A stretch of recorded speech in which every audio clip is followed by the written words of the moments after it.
आज हम अपना नया चैप्टर शुरू करेंगे बेटा बायोडाइवर्सिटी। बायोडाइवर्सिटी में क्या है आपके पास, अगर हम फर्स्टली डेफिनेशन की बात करें तो vast array of living organism. Living organism में चाहे वो माइक्रोब्स हो, फंगस हो, प्लांट्स हो, एनिमल्स हो या कोई भी लिविंग ऑर्गेनिज्म जो एक पर्टिकुलर एरिया के अंदर लाई कर रहा है उसे क्या कहेंगे हम, बायोडाइवर्सिटी। एक और अगर हम डेफिनेशन देना चाहें तो टोटलिटी ऑफ जीन कि पर्टिकुलर एरिया के अंदर टोटल नंबर ऑफ जीन्स कितने हैं उसे हम बायोडाइवर्सिटी कहेंगे। Total number of living organism in a particular area वो भी क्या कहलाएंगे आपके पास, बायोडाइवर्सिटी ही कहलाएगी। अगर हम बायोडाइवर्सिटी के टाइप्स की बात करें तो आप इसे मेनली क्या है, 3 पार्ट्स के अंदर डिवाइड कर सकते हैं। First one is the genetic diversity, जहां पे वेरिएशन जो है वो जीन लेवल पे हो तो उसे हम कहेंगे जेनेटिक डाइवर्सिटी। जैसे हम कहें कि आपके हमारे पास क्या है, आपके यहाँ 50,000 वेराइटी ऑफ राइस अवेलेबल है, 4,000 वेराइटी ऑफ मैंगो अवेलेबल हैं। बैक्टीरिया के अंदर 100 जीन्स, माइकोप्लाज्मा में 450 to 700 जीन्स हैं, इकोलाई में 3,200 जीन्स देखने को मिल रहे हैं। मतलब इनमें से किसी एक में भी वेरिएशंस आ सकती है। ड्रोसोफिला मेलानोगेस्टर जो फ्रूट फ्लाई है उसमें 13,000 जीन्स हैं, और आइजस टाइवा जो राइस है 4,000 to 500 जीन्स हैं। होमोसेपियंस जो है आपके पास 30 to 40,000 जीन्स कंसीडर किए गए हैं। इनमें से किसी भी लेवल पे वेरिएशन। स्पीसीज डाइवर्सिटी, जहां पे जीनस सेम हो और उसमें अलग अलग वेरिएशंस है, स्पीसीज लेवल पे वेरिएशन। जैसे पेंथीरा सेम जीनस है, पेंथीरा लियो, टाइग्रिस पार्डस, ठीक है, आपका लॉयन टाइगर और जो पैंथर है वो सेम पेंथीरा जीनस से बिलोंग कर रहे हैं। सोलेनम ट्यूब्रोसम, मिलानोजीना, लाइकोपर्सिकोन, आलू, टमाटर और जो ब्रिंजल है वो सारे तीनों के हैं सोलेनम जीनस से बिलोंग कर रहे हैं। रावल्फिया सर्पेंटाइना, रावल्फिया वोमिटोरिया, ये रेस्पिरेटरी डिजीज के लिए काम में लाई जाती है, हिमालयन रीजन में मिलती है। रावल्फिया सेम जीनस है और ये 2 स्पीसीज हैं। एक टर्म है बेटा इसी में, सेपरेट टर्म है बस, स्पीसीज रिचनेस। स्पीसीज रिचनेस का मतलब होता है कि एक पर्टिकुलर एरिया में नंबर ऑफ स्पीसीज क्या है, मतलब अलग अलग वेराइटी। जैसे एक इस टाइप की, एक इस टाइप की, एक इस टाइप की, मतलब एक आपके पास आम का पेड़ है, अमरूद का पेड़ है, नींबू का पेड़ है, अलग अलग वेराइटी होना। टोटल नंबर ऑफ प्लांट्स देखो यहाँ पे भी हमने कितने लिए, 6 शो किए हैं। यहाँ पे हमने 6 7 आप कितने भी शो कर लो, लेकिन यहाँ पे हर एक जो प्लांट है वो अलग अलग टाइप का है। स्पीसीज इवननेस का मतलब क्या है, number of individual in a particular area of a particular species, सारे के सारे आपके पास एक जैसे हैं, एक ही स्पीसीज के हैं, तो उसे कहेंगे हम स्पीसीज इवननेस। थर्ड हमारा टाइप है कम्युनिटी और इकोसिस्टम डाइवर्सिटी। इसका मीनिंग क्या हो गया आपके पास कि नंबर ऑफ हैबिटाट, एक पर्टिकुलर एरिया के अंदर हैबिटाट कितने हैं उससे रिलेट करेंगे हम इसे। फॉर एग्जांपल एक्वेटिक इकोसिस्टम अगर हम कह रहे हैं तो फ्रेश वाटर, मेराइन में भी ओपन शोर्स हो सकते हैं, आपके सी कोस्ट वाला एरिया हो सकता है। फ्रेश वाटर में भी लैक्टिक जो है, जैसे वेल, लेक, पॉन्ड जहाँ पानी बह नहीं रहा है, लॉक्टिक जहाँ लगातार पानी बह रहा है, ड्रेनिंग सिस्टम है तो वो। फिर है टेरेस्ट्रियल इकोसिस्टम, इसमें भी 3 टाइप की आपके पास बायोडाइवर्सिटी आपको देखने को मिलती है। जैसे alpha diversity, within community diversity, एक पर्टिकुलर कम्युनिटी के अंदर जो डाइवर्सिटी है, it refers to the diversity of organism that is number of species in the given community और हैबिटाट। एक पर्टिकुलर, अभी डायग्राम के थ्रू करेंगे। बीटा डाइवर्सिटी के क्या है, 2 अलग अलग कम्युनिटी के बीच में जितनी भी स्पीसीज लाई करेंगी।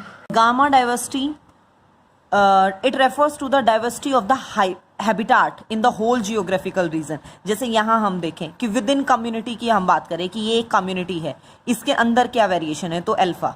बिटवीन 2 के अंदर हम कंसीडर कर रहे हैं, एक इसके और इसके, तो वो बीटा। और पूरे जियोग्राफिकल एरिया के अंदर हम कंसीडर कर रहे हैं तो वो गामा डाइवर्सिटी कहलाती है। मैग्नीट्यूड क्या है डाइवर्सिटी का, it is believe that large number of species present है, nearly 20 to 50 million species living organism की हमारे प्लेनेट पे हैं। अकॉर्डिंग टू IUCN जो आपके पास नॉन और डिस्क्राइब्ड नंबर ऑफ स्पीसीज हैं वो लगभग आपके पास 1.5 मिलियन से ज़्यादा हैं। उनमें से 70% जो रिकॉर्डेड हैं वो स्पीसीज एनिमल्स की हैं, और एनिमल में भी 70% से ज़्यादा इंसेक्ट्स की हैं आर्थ्रोपोडा फाइलम में। प्लांट्स इंक्लूड, प्लांट्स के अंदर algae, bryophytes, pteridophyte, gymnosperm, angiosperm, ठीक है। और फंगस की अगर हम बात करें, यहाँ आप एंड तो हटा ही देना, फंगस की अगर हम बात कर रहे हैं तो comprises 22% of the total biodiversity. Number of fungus species in the world are more than the combined of total species of, मतलब फंगस का आप फिश, एम्फीबियन, रेप्टाइल और मैमल्स को मिला दीजिए, उससे ज़्यादा अकेले फंगस की स्पीसीज आपको देखने को मिल जाएंगी। फंगस में है लगभग 72,000 स्पीसीज, वायरसेस में है 1550 स्पीसीज। ये अलग अलग आपको ऑर्गेनिज्म की अलग अलग स्पीसीज हैं। एक इनकी आइडिया, अगर एग्जैक्ट आपको याद नहीं हो रहा तो आपको आइडिया ज़रूर होना चाहिए कि अप्रॉक्सीमेट कौन किससे ज़्यादा है। उनके बेसिस पे आपको ये ग्राफ ड्रॉ करने पेपर में आ जाते हैं और ये बहुत इंपॉर्टेंट है। 2 मार्क्स 3 मार्क्स क्वेश्चन में श्योर मिलेगा ये क्वेश्चन आपको। जैसे आपको यहाँ इस में दे दिया, आपको मोलस्का लिखा मिल गया, अदर स्पीसीज लिखा मिल गया, यहाँ पे दे दिया जैसे ए और बी, तो आपको पता होना चाहिए कि यहाँ क्रस्टेशियन और जहाँ पे बड़ा एरिया है वो इंसेक्टा है। यहाँ पे देखो जैसे बर्ड्स, आपके फिश, रेप्टाइल्स, एम्फीबियंस, मैमल्स, जैसे फंगस, मोस, फॉर्न्स, एंजियोस्पर्म, एल्गी, लाइकेन। तो ये आपको ज़रूर याद रखना है कि कौन सा कितने नंबर उनका ज़्यादा है कम है, ये बहुत इंपॉर्टेंट है as chart. India as mega biodiversity nation, obviously हम इंडिया को मेगा बायोडाइवर्सिटी नेशन लेते हैं कि उसमें बहुत बायोडाइवर्सिटी है।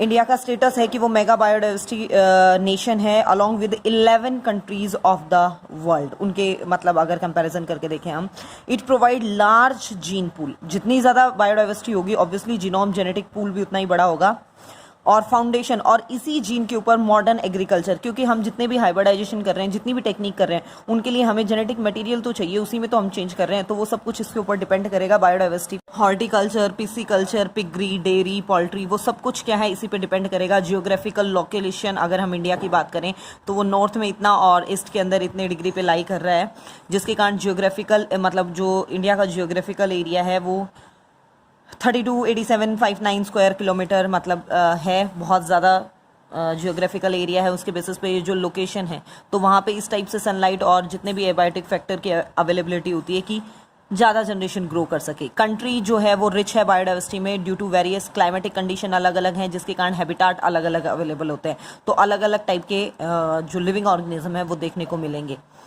इंडिया की जो बायोडाइवर्सिटी का हम अगर फीचर्स की बात कर रहे हैं तो जैसे कंट्री के अंदर 10 बायो जियोग्राफिकल रीजन है, जैसे डेजर्ट, सेमी एरिड, ईस्टर्न घाट, वेस्टर्न घाट। इंडिया के अंदर लगभग आपके पास 100 national park, 550 wild life sanctuary, 14 biosphere reserve, 6 wetland और 5 वर्ल्ड हेरिटेज साइट प्रेजेंट हैं। कंट्री के इसी इंडिया के अंदर 27 टाइगर रिजर्व हैं, ये इंडिया में सबसे ज़्यादा ही कंसीडर किए जाते हैं। और इंडिया रिच है एंडेमिक स्पीसीज का मतलब होता है बेटा, ये आगे आ भी जाएगा, जो एक पर्टिकुलर जगह के अलावा कहीं और ना मिले, यहीं मिल रहे हैं तो सिर्फ यहीं मिलेंगे। फ्लोरा और फोना की स्पीसीज हैं। एंडेमिक स्पीसीज देखिए which are restricted to a particular area, सिर्फ एक पर्टिकुलर एरिया में ही मिले। इंडिया के अंदर टोटल जो फ्लावरिंग प्लांट है उसकी 33% स्पीसीज जो हैं वो एंडेमिक हैं। 53 जो है फ्रेश वाटर फिश की, 60% एम्फीबियन, 36% रेप्टाइल्स, 10% मैमल्स की स्पीसीज हमारी कंट्री में एंडेमिक हैं। पैटर्न क्या है बायोडाइवर्सिटी का? प्लांट एंड एनिमल जो है आपके पास बायोडाइवर्सिटी वो यूनिफॉर्म नहीं है पैटर्न, वो थ्रू आउट द वर्ल्ड क्या है आपके पास डिफरेंटली आपको डिस्ट्रीब्यूटेड मिलेगा। वो शो कर रहा है अनइवन डिस्ट्रीब्यूशन। जैसे आपके पास हम पोलर से इक्वेटर की तरफ जाएं तो आपके पास इक्वेटर रीजन पे बायोडाइवर्सिटी ज़्यादा देखने को मिलेगी, पोलर पे कम। और बायोडाइवर्सिटी जो है आपके पास ट्रॉपिकल रेन फॉरेस्ट में भी ज़्यादा है। जैसे हम एग्जांपल लें कोलंबिया जो इक्वेटर के नज़दीक है, वहाँ पे लगभग 1400 स्पीसीज बर्ड्स की हैं। न्यूयॉर्क 41 डिग्री नॉर्थ में जो लाई कर रहे हैं इक्वेटर से, लगभग आपके पास 105 स्पीसीज हैं बर्ड्स की। ग्रीनलैंड के अंदर आपके पास फ्रॉम इक्वेटर है 56 स्पीसीज और इंडिया के अंदर 1200 स्पीसीज बर्ड्स की देखने को मिलती हैं। मतलब जहाँ जो एनवायरमेंटल कंडीशन जितनी फेवरेबल है, नंबर ऑफ स्पीसीज वहाँ उतनी ज़्यादा हैं। ट्रॉपिकल अमेजन रेन फॉरेस्ट जो है साउथ अमेरिका का, वो सबसे ज़्यादा बायोडाइवर्सिटी रिच है। और रीज़न क्या है ट्रॉपिकल एरियाज़ में, ये इंपॉर्टेंट है बेटा 2 मार्क्स पॉइंट ऑफ व्यू से, और अब तो और भी ज़्यादा इंपॉर्टेंट हो गया है। Rich biodiversity in tropical area, tropical environment older है, ठीक है, मोर टाइम फॉर इवोल्यूशन। जितना जो चीज़ पुरानी है उसमें धीरे धीरे चेंजेस होके ऑब्वियसली उतना ही उसे टाइम पीरियड ज़्यादा मिला है। ट्रॉपिकल रीजन जो है एनवायरनमेंट के इज़ अनसीजन्ड, वहाँ यूँ सीजन वेरिएशन नहीं है कि बहुत ज़्यादा अडप्टेशंस करनी पड़े, तो जो ऑर्गेनिज्म है वो एक पर्टिकुलर होम रेंज के अंदर ईजिली रह सकते हैं। सोलर एनर्जी पर्टिकुलर मतलब सफिशिएंट अवेलेबल है और रेट ऑफ एक्सटिंक्शन वहाँ स्लो है। कंपटीशन बहुत कम है ट्रॉपिकल्स में, क्योंकि वहाँ रिसोर्सेज बहुत ज़्यादा अवेलेबल हैं और पॉपुलेशन का साइज़ जो है वो limitation of population size by predation हो जाता है, क्योंकि नंबर ऑफ ऑर्गेनिज्म ज़्यादा है। नेक्स्ट है स्पीसीज एरिया रिलेशनशिप, इंपॉर्टेंट है बेटा, 3 मार्क्स में, very very important. Alexander von Humboldt, उन्होंने दिया था ये स्पीसीज रिचनेस। इन्होंने कहा था कि स्पीसीज रिचनेस बढ़ती जाती है जितना हम सरफेस एरिया बढ़ाएंगे। उसके लिए ये फिक्स इक्वेशन है log s is equal to log c plus z log a। यहाँ s है स्पीसीज रिचनेस, a है एरिया, c है y इंटरसेप्ट और z है slope of the line. Regression coefficient मिलेगा ये देखिए एरिया, यहाँ स्पीसीज रिचनेस शो की, यहाँ पे एक ये कर्व देखिए जो स्ट्रेट लाइन है, log s is equal to log c plus z log a, ये वाला। और जहाँ पे आपको ये कर्व मिल रहा है वहाँ के लिए इक्वेशन है s is equal to c a z। ये इसके पावर में चला जाता है z। देखो the value of z lies in the range of, जो z है उसकी वैल्यू 0.1 से 0.2 के बीच में रहेगी according to the slope of regression line, कि वो स्ट्रेट है कि वो कर्व में है, उसके अकॉर्डिंग। जो फ्रूट ईटिंग बर्ड्स हैं जिन्हें हम फर्गीवोरस भी कहते हैं और जो मैमल्स हैं उनके लिए जो स्लोप है वो 1.15 रहता है। अगर एनालिसिस की जाए स्पीसीज एरिया रिलेशनशिप की done among very large area, बहुत लार्ज एरिया के साथ मतलब इसका रिलेशन निकाला जाए तो among the continents that the slope of line much steeper, value of z ranging from 0.6 to 1.2। जहाँ पे जितना स्टीपर ये कर्व जाएगा वहाँ पे वो वैल्यू क्या है 0.6 से 1.2 तक वेरी हो सकती है। नॉर्मली ये ली गई है, ये आपको ज़रूर याद रखना है, ये इक्वेशन और ये कर्व बहुत ईजी है और याद रखना है। बेनिफिट्स क्या है बायोडाइवर्सिटी के, फूड मिल रहा है और इम्प्रूव्ड वेराइटीज़ वहाँ से मिलती हैं, फाइबर वहाँ से मिलता है, यूजफुल प्रोडक्ट लाइक गम डाई वहाँ से मिल रहे हैं, ड्रग्स और मेडिसिन मिल रहे हैं, इकोलॉजिकल बैलेंस वो करके रखते हैं। बायोडाइवर्सिटी के लिए थ्रेट्स क्या हैं? ऑर्गेनिक एवोल्यूशन में अगर हम नई स्पीसीज की बात कर रहे हैं तो मतलब बहुत सारी स्पीसीज क्या है वो लेस अडॉप्टेड हैं, एक्सटिंक्ट हो जाते हैं। ठीक है, वो थ्रेट मतलब बायोडाइवर्सिटी में वो कैसे एक्सटिंक्ट हो रहे हैं, उनको क्या क्या खतरा है। फर्स्ट है आपके पास जैसे एक्सटिंक्शन का मतलब है लास्ट जो सर्वाइविंग मेंबर है उस स्पीसीज का उसका भी खत्म हो जाना।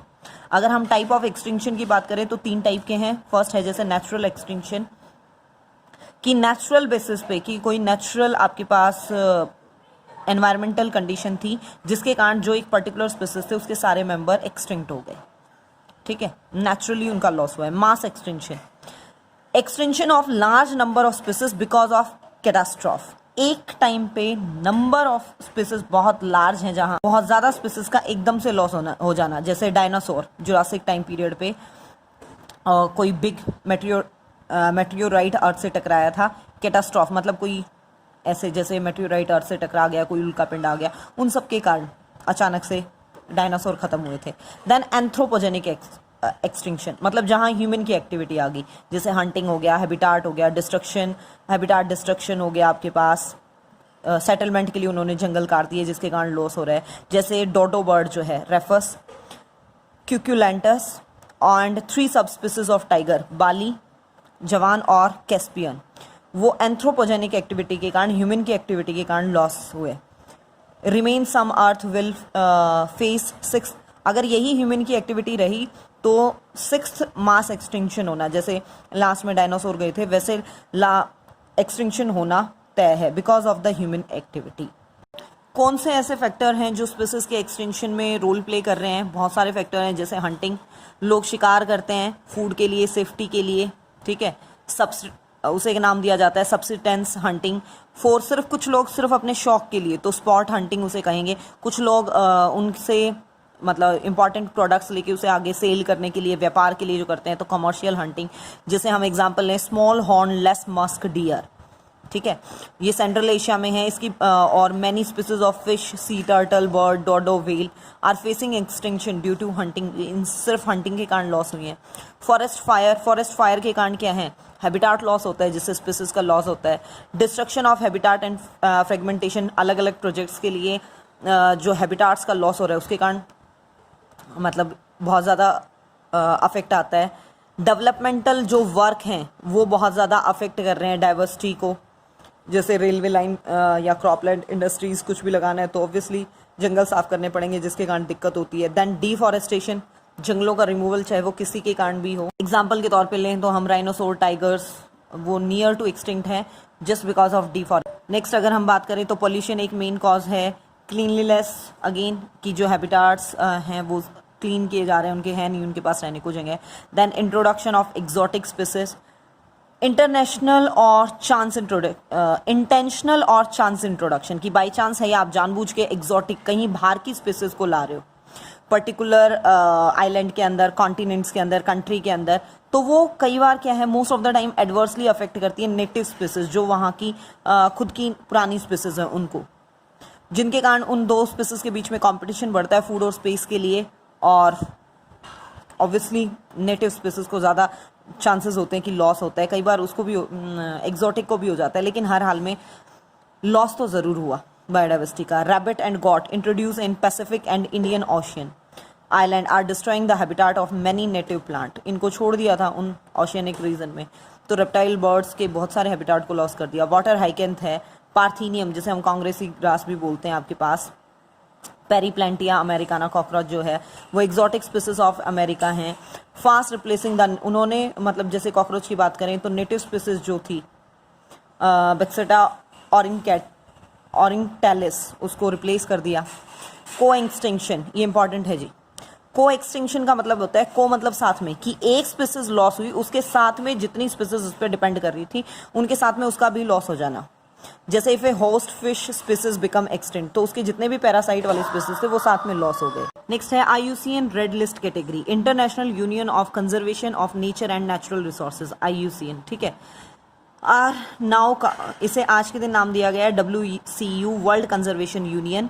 वो क्या है, आपके पास एक डॉक्यूमेंट जिसे हम नाम देते हैं रेड लिस्ट और रेड डाटा बुक, वो मेंटेन करती है जिसमें अलग अलग कैटेगरी वाइज स्पीसीज को डाला जाता है कि किस स्पीसीज को कितना खतरा है लॉस का।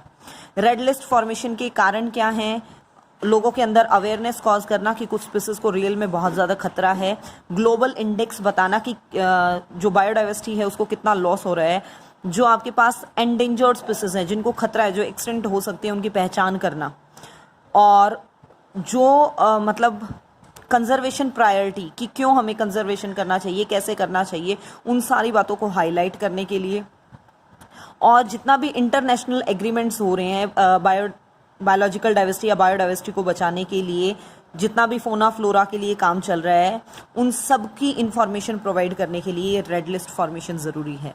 इसमें अलग अलग हम कैटेगरी पढ़ते हैं, जैसे एक टर्म है वैसे ही इन कैटेगरी से अलग रेयर स्पीसीज। रेयर स्पीसीज क्या है आपके पास, ये वो स्पीसीज हैं जिनकी जो पॉपुलेशन है वो बहुत थोड़ी है, बहुत कम है उनका number. They are not endangered, वो आज के दिन एंडेंजर्ड नहीं है, लेकिन अगर उन पे ध्यान नहीं दिया गया तो वो एंडेंजर्ड हो सकती हैं। फॉर एग्जाम्पल क्लाउडेड लेपर्ड, ठीक है, ग्रेट इंडियन बस्टर्ड, ये रेयर स्पीसीज के एग्जाम्पल्स हैं। ये है आपके पास रेड लिस्ट कैटेगरी। जैसे फर्स्ट है एक्सटिंक्ट, जो एक्सटिंक्ट हो चुके, जैसे dodo refers. Extinct in the wild, जो वाइल्ड वाले हैबिटाट में से एक्सटिंक्ट हो चुके हैं। क्रिटिकली एंडेंजर्ड, जिन्हें बहुत ज़्यादा खतरा है। एंडेंजर्ड, जिन पे ध्यान नहीं दिया गया तो वो लॉस हो सकते हैं, जैसे musk deer, rhinoceros, lion tail, macaque.